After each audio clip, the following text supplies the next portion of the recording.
Welcome to this week's edition of the Bronco Weekly Sports Wrap. I'm Lauren Matheson. And I'm John Nash. Well, Lauren, it was a busy week of soccer on the Mission campus this weekend as the men's soccer team hosted the two Pacific Northwest schools, Portland and Gonzaga. They lost to Portland in the closing seconds in a tough overtime game on Friday night, but they came back strong and defeated Gonzaga thanks to a hat trick from this week's WCC Player of the Week, Eric Hurtado. Lauren, how'd things go for you guys? Well, we had a 2-2 draw on the road against USF this weekend, but came back to Buckshaw Sunday and beat USD 3-2. Had a great game, but Cali and Paige got to talk to a couple of the players on each team. Thanks, Lauren and John. I'm here today with soccer player Phil Muscarella. So Phil, you're coming off a big win on Sunday, which was also your senior night. Talk to us a little bit about the game. Well, it's always a fun game to be able to play with your seniors and to be able to send them off on a right note. So it was good to get a result, and we're also really close as a team. So it's always a good last bonding experience with your seniors. And also I'm really happy for Eric Hurtado because he doesn't get to play in front of his family too often, but when he did, we get to see what happens, and he got a hat trick, so I'm really happy for him. Thanks. So then you also have two games coming up this week, one on Wednesday against St. Mary's. What are your guys' goals this week? Well, the goals for us is, most importantly, to get a result because we came off one loss against Portland on Friday, which kind of put ourselves in a hole, so now we have to win out to stay in control of this conference and get the automatic bid into playoffs. So most importantly, we have to get a result on Wednesday because St. Mary's is also right behind us in points.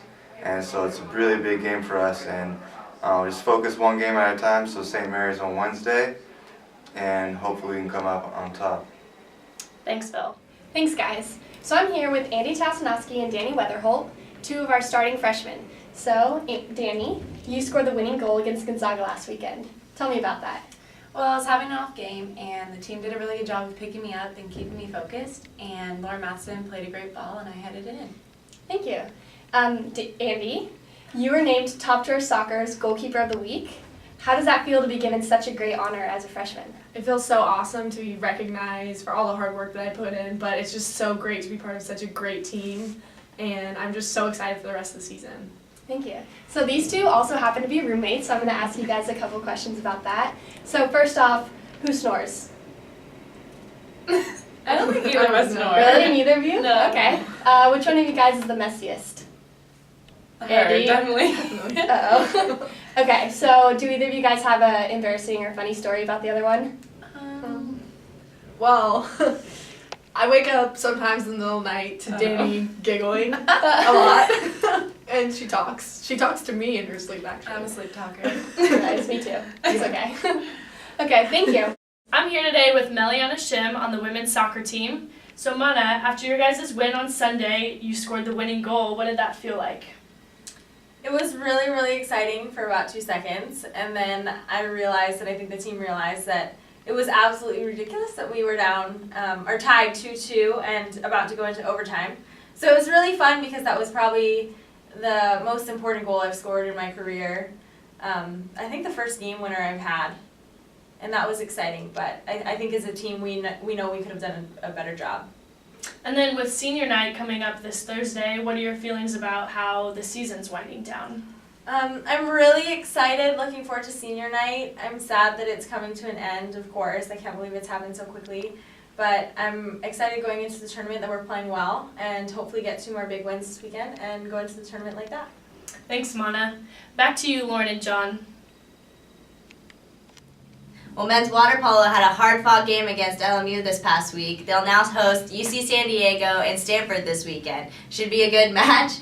I'll see you there, right? Oh, for sure. It's going to be great weather outside. Right after the games, I'll head right over. All right, sounds good, Lauren. Hey, the women's volleyball team picked up another big win over a top 20 team. It's the 3rd time this year they've defeated USD on the road. They're now going to host Portland this weekend and also travel to USF on Thursday.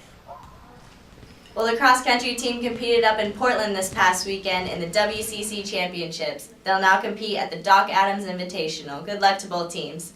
Women's hoops had their first home games this weekend. on Thursday and Saturday, hosting UC Santa Cruz and Sonoma State. I'm now joined by our very own sideline reporter, Denzel Johnson. Who you guys had your first exhibition game this Tuesday. Now you kind of have a week off to prepare for your next game. How's the team preparing for that? Well, anytime there's a large break in between games, a lot of teams tend to lose focus. So our coach is just reminding us to stay focused, keep our eye on the prize, and just be ready for the next game. Good. Well, good luck. Marc Trasolini, another one of your players, went down to the WCC Media Day in LA and got to talk to Coach Keating and a couple of the players. I'm Marc Trasolini, Santa Clara Broncos, here with two coaches from the WCC on WCC Media Day, Coach Bill Greer and Coach Eric Reveneau. All right, coaches, how much are you looking forward to coming to play at the Levy Center this year? Not at all. No. Thank you. I'm looking forward to every part of the conference, and we always have battles there, so I look forward to it. It's something that you guys are very well coached, well prepared, always compete very hard, and your Rough Riders get after us a little bit, and so we enjoy it. But you, Coach, I know you're looking forward to it. Yeah, the Rough Riders, I think they do a great job. I think as a student group, they're very organized. They have some creative things that they get on you about. I think they bring some energy, so it's a good environment to go play in, and it's a tough place to play. All right. Thank you, guys. You guys heard it here first on Bronco Weekly Sports Wrap. Well, that's it for this week's edition of Bronco Weekly Sports Wrap. We want to wish everyone a happy and safe Halloween. Go Broncos!